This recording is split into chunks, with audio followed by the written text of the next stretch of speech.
Story continued from Genyornis episode part 1. A few hours have passed since the female Leo was chased up a tree by an angry Genyornis. She has been sleeping ever since, safe and secure on her branch, protected from the worst of the sun by the tree's leaves. Awakening, she stretches her legs and yawns widely before looking around her territory, ears moving from side to side to pick up any important sounds. She sees something big moving through the tall grass, and is irritated to see some form of large ground bird making its way to the pond. But it is not the same as the thick-beaked brutes that she encountered this morning. Standing 2 meters tall, with a sturdy goose-like head, is a Genyornis. Though in the same family as the Genyornis, it is smaller and not as heavily built. Genyornis are also more generalist than their larger cousins. Instead of having heavy beaks for crushing, they are better suited to living around waterways, from billabongs to rivers and lakes. They are also far more widespread, inhabiting nearly every part of the continent. If there's fresh water around, it's likely one or more Genyornis will visit it at some time. This male has come to the pond to gather some food, not just for himself, but also his mate, who is hiding amongst the foliage not far from here. While he gets them food, she is laying on her eggs, which will hatch in a few days.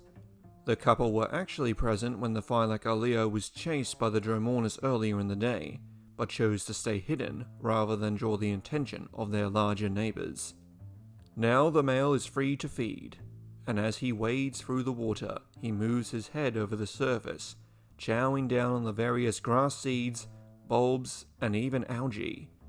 On occasion, he will also submerge his head fully to dredge up some of the plants on the pond bed. While underwater, he will still move around, even if he can't quite see where he is going. He lifts his head out of the water with a beak full of reeds, and the water cascades down, briefly adding the sound of splashing to the mostly quiet afternoon. The Genyornis starts to walk back towards where his mate is waiting, and the Leo watches him from her tree. Further ahead of him, however, she sees something is moving towards her tree. From her elevated position, she can see it is another Leo, a male that has no doubt picked up on her scent and come to try and mate with her. He is a younger male, and this may be his first year actually trying to find a mate, and he possibly could have walked tens of kilometers just to pick up the scent of a receptive female. The female in question watches his approach, judging his size, health, and even from this distance, his scent. From her vantage point, she has a clear view of him, and by the sudden spring in his step, it's obvious he has seen her as well. But it doesn't appear that he has noticed the Genyornis, as it is obscured by the tall grass. The large bird hasn't noticed the marsupial either, and by the looks of it, their paths are about to collide. They both nearly walk right into each other, but right before they do, the two spot each other through the tall grass, and it's quite the shock for both parties.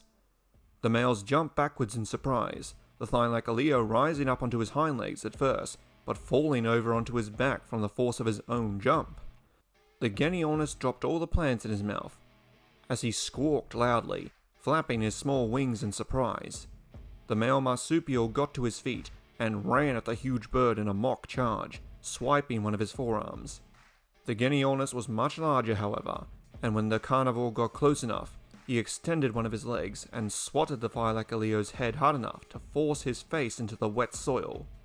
Now more angry than surprised, the marsupial lunged again, but the tall Genyornis used his thick legs to push his attacker into the muck once again, all the while screeching and clacking his beak.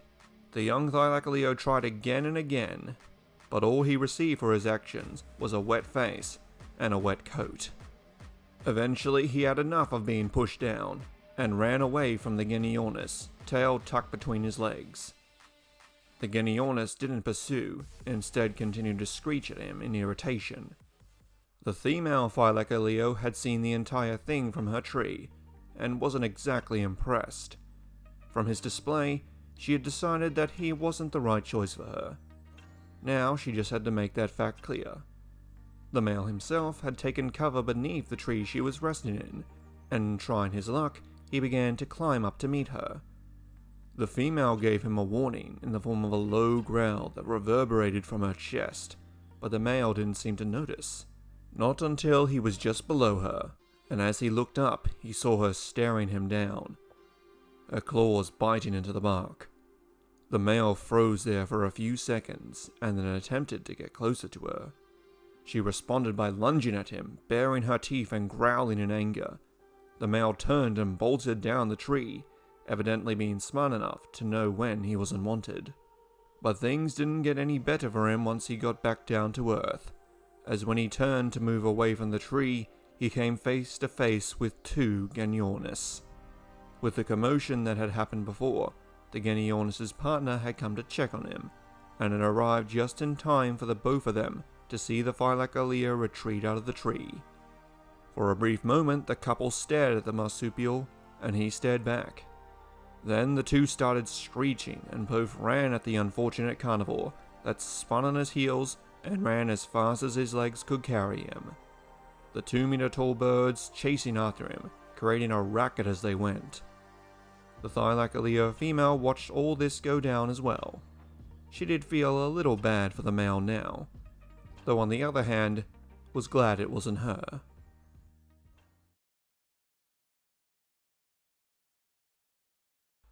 Greetings, fellow travelers, and welcome back. Today we will continue our look into the species of Dromornifinidae, and taking a closer look at how they became extinct.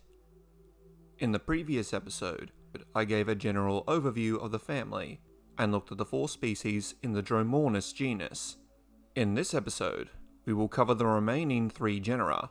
As a reminder, Dromornifinidae are a family of large flightless birds found only in Australia.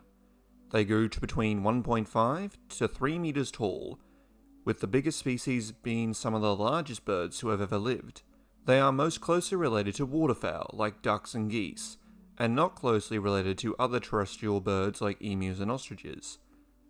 They have thick, robust legs, long necks, tiny wings, and most had tall, broad skulls with deep beaks, used for breaking open tough food. They are also believed to be mostly herbivorous. Let's start with Barroatornis tedfordi, found in northwestern Queensland. Its first remains were discovered in 1979, which consisted of pieces of the hind limbs and a vertebra. More remains were found in 2004 and attributed to this genus. It lived from the late Oligocene to the early Miocene. From the limited remains, Barroatornis is believed to be the smallest of the Dromornifinidae, standing about 1.5 to 1.8 meters tall and weighing between 80 and 95 kilograms, similar to the modern cassowary. Given its location, Barroatornis may have been the forest specialist of its family, as at the time, rainforests were considerably more widespread. So it not only was in the same size range as a cassowary, it also lived in a similar environment, much like how other Dromornithids would have lived alongside emus. Ibanodornis is another genus which contains 2 species, Woodburni and Lawsoni, both of which were discovered in the Alcoda fossil bed in the Northern Territory.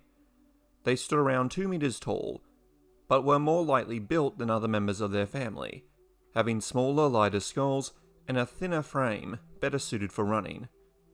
The current validity of the 2 species is questioned, as Lawsoni may just be Woodburni or, the last genus on this list, Genyornis. They were also found alongside the remain of Dromornis, showing they shared habitats.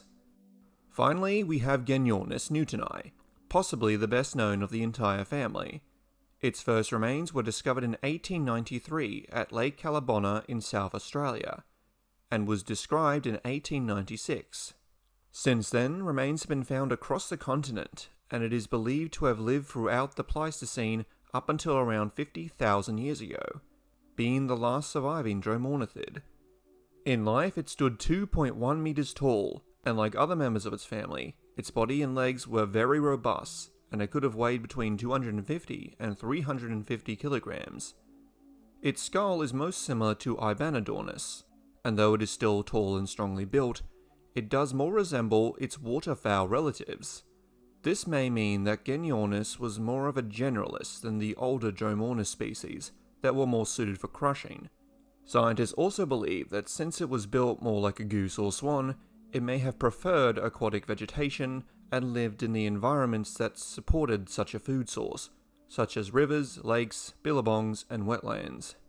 It's even believed that Genyornis' skull was adapted like modern waterfowl to protect the ears and throat while submerging its head underwater. Genyornis is the only member of Dromornithinidae to make it to the Pleistocene era that we know of. As discussed last episode, the other species may have died out first because of the steadily changing environment due to the ice ages, as well as a slow growth rate, low reproductive rate, and competition from other species. Please keep in mind that all of these are theories. But Genyornis managed to survive till about 50,000 and maybe even 40,000 years ago. Its more generalist feeding strategy may have been a key factor in it outliving its relatives, and it may have reproduced more quickly or grown more quickly. However, there's no real evidence for this. So what was the final nail in the coffin for Genyornis, the last of the demon ducks? Let's go back to Lake Callabonna. This site used to be a massive inland lake, and it has turned up a massive amount of bones, including all sorts of megafauna, including a few Genyornis remains. Nearly every Genyornis leg bone has some kind of break, evidence of healing, or osteomyelitis, which is infections on the bone. These animals were in a bad way, getting injured and not being able to properly heal from those injuries. But what caused them? Between 50 and 40,000 years ago, Lake Callabonna was drying up. Where there used to be open water was now kilometers of mud. And if animals wanted to drink, or in the case of Genyornis, feed, they had to slog it through this quagmire, and then do the same again in order to get to solid ground. This would be hard enough for small animals, but for a bird that weighed over 200 kilograms, this would have been absolutely exhausting, to the point where they weren't getting enough nutrients from the increasingly limited food that was available. Many likely died from exhaustion, leaving their bones to be buried and discovered centuries later. In the end, their huge size was their downfall, and this event likely repeated itself across Australia.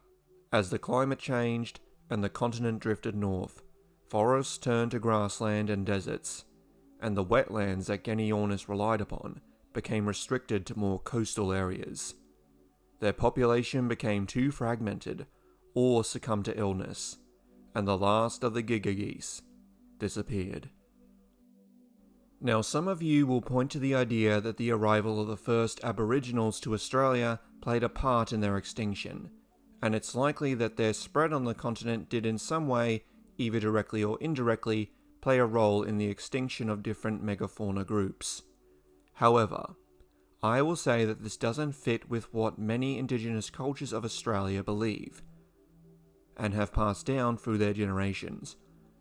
Now, I am no expert in Aboriginal culture, or human culture for that matter, but I have talked to a few guides, and even some locals, and overall, the indigenous people of this land believe in living in harmony with the land, only taking what is necessary, and passing these lessons on orally.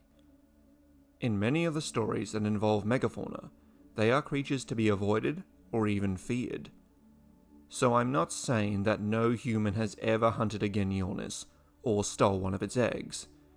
The truth isn't as clear-cut as some seem to believe, or want to believe. And if we want to find the truth, we have to get out there and discover it. And sometimes that means listening to as many sources as you can find. But anyway, I digress.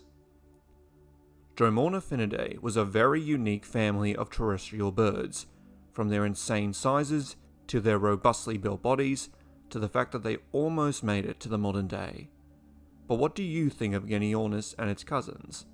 And for my question of the week, which of Australia's megafauna do you think could still live in today's environment if brought back?